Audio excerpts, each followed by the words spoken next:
What is up, guys? Poopzy here, and today I have a Wi-Fi battle for you versus TheKillerNacho from YouTube. Now, TheKillerNacho is a very respected Wi-Fi battler. I watch a lot of his videos, I watch all his videos, actually. So, it's just standard black and white wave match. Let's get straight into the battle. I lead off with a Zapdos, he leads off with a Infernape. I'm predicting this is going to be a physical variant, so I stay in to, expecting the U-turn, which he does go for. Now, I know he's going to bring his Jolteon, why wouldn't he? But I didn't want to overpredict too early in the game. So he gets off his Volt Absorb, which doesn't really matter because I'm just going to stay in anyway. Now he's predicting me to switch, so he goes for 10 Power Grass, but I did not switch. I stay in. The 10 Power Grass is absolutely nothing, and I go for Heat Wave. However, I miss, which is kind of funny. So he withdraws, I guess, predicting, maybe another Thunderbolt, predicting a switch back into Infernape. So I just go for Heat Wave again, just to be safe, but he brings in a Flygon, which, is pretty offensive, so I'm predicting him to predict me to switch, predicting an Outrage, so I stay in, and he just goes for a U-turn, which is going to do minuscule damage. He brings back out his Jolteon, because Jolteon can pretty much take a lot of what I have to hit him with. Probably the best of his whole team. So, he just goes straight after the Thunderbolt. Since it's spec'd, it's going to do quite a bit of damage to my, this Jolteon. Wow, his Zapdos. And I just go for another Heat Wave because, it finally hits. And it does a nice chunk. It leaves him at less than half, which is satisfying. That's all I need, pretty much. So he just goes for another Thunderbolt. That'll knock out my Zapdos. What do I expect, I bring out back my Hulk because I know that he's specs. He's locked in a Thunderbolt. He can't really do anything to me. He can't do anything to me, so he's going to be forced to switch. So, I just go for a Substitute knowing he's going to switch. I see he brings out a Zapdos, so I'm guessing it's 10 Power Ice or 10 Power Grass, like most bulky Zapdoses do. So I get off the free Shadow Punch just to scout what he's going to do. He just goes for a Heat Wave, which is kind of confusing. He gets a crit, which doesn't matter. And I just go for a Shadow Punch again, which will do a nice chunk, I guess, maybe. Now, because it's a nice chunk of damage, I figure I might as well stay in and get another chunk off. This goes for the Heat Wave again. And that Heat Wave is not going to be able to knock me out after another crit. So that's 2 crits in a row, which I thought that was pretty amusing. Let's go for another Shadow Punch, which will not knock out the Zapdos. Which is, I also found that funny, because I thought I would get a crit too. But I guess I didn't, so whatever, that's the game. So he goes for Heat Wave again, that's going to knock out my Hulk. Now, I know that I can just bring in my Tyranitar here and just dance all over his face, because bulky Zapdos can't do anything to me. And that's a fact, because Tyranitar is just a damn boss as it is.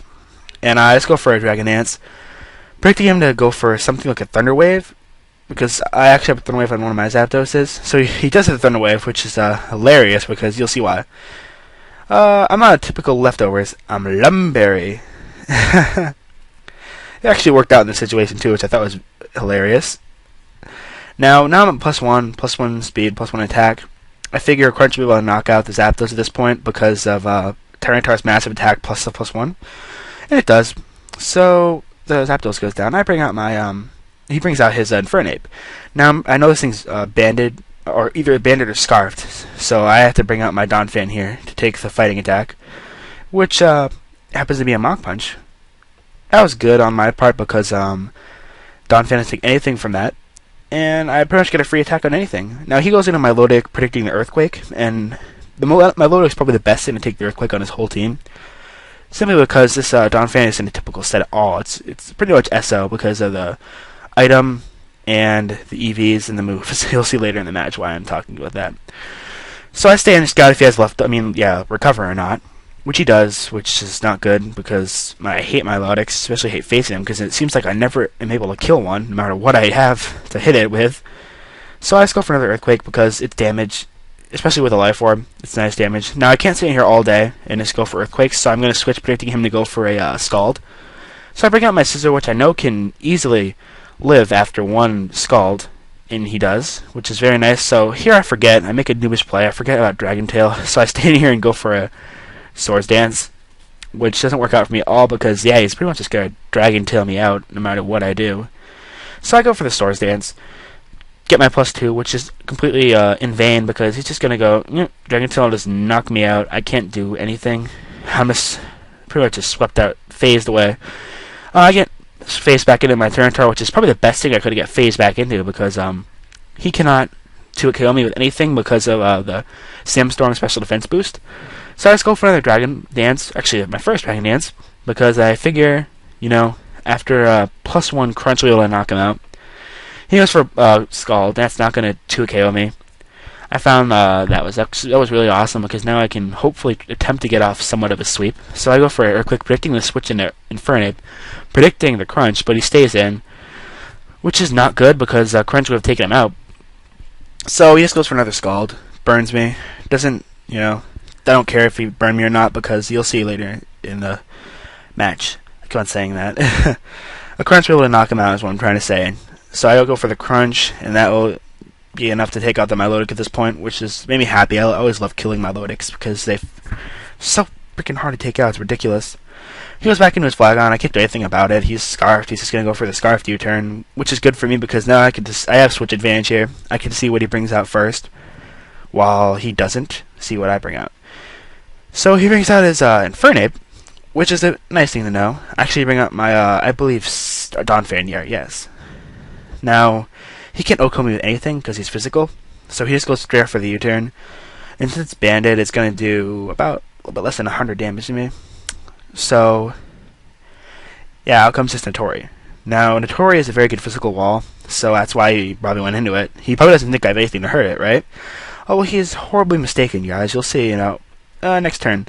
He thinks he can't live, but oh yeah, guess what? Fire Fang! Yes, Fire Fang. No one would expect that on a Donphan. Reason being is this is a 4th gen Donphan. So I decided to go Fire Fang, just for Notoris. Or Ferrothorns, whatever they're called.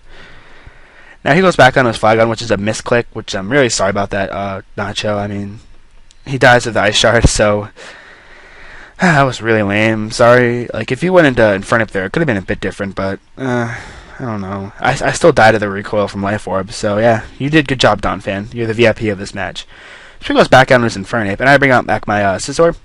I just want to get off that nice bullet punch damage before I bring out my last poke, which he hasn't seen yet. In this case, my last poke is a Pokemon that I have a bad experience with, facing at least, a good experience with using. So he goes for the close combat that'll easily knock out my Scizor. I didn't really have a chance there of living at all.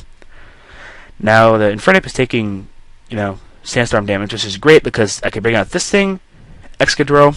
Yeah, it's pretty much a good game here. He isn't anything for this. So he goes back out into his second to last poke, which is Jolteon. That's going to easily get annihilated by an Earthquake. It doesn't even have a chance to live. So I was pretty happy. About that. He goes into his last poke, which is Infernape. He's going to try to lock himself into the, banded Mach Punch to try to knock me out, but, I live with 68 HP, so that is not enough to knock me out, and I'll pretty much destroy this Infernape with a Stab Earthquake. So that was a good game, TheKillerNacho. I enjoyed that battle. Very nice match. Very fun time battling you. So guys, the question of the day today is, who's the person you want to battle the most on YouTube? I have a few people. I'd rather keep it secret, but one of them was Nacho, and I was finally really happy I got to battle him. So yeah, question of the day, guys. Answer that question for yourself. Who do you want to battle the most? Please like and comment this video. I like the feedback. I enjoy it. You can dislike it too if you want. I mean, I like the feedback either way. So comment, rate, subscribe, guys. Sub Nacho, sub me, and have a very nice day, guys. Bye.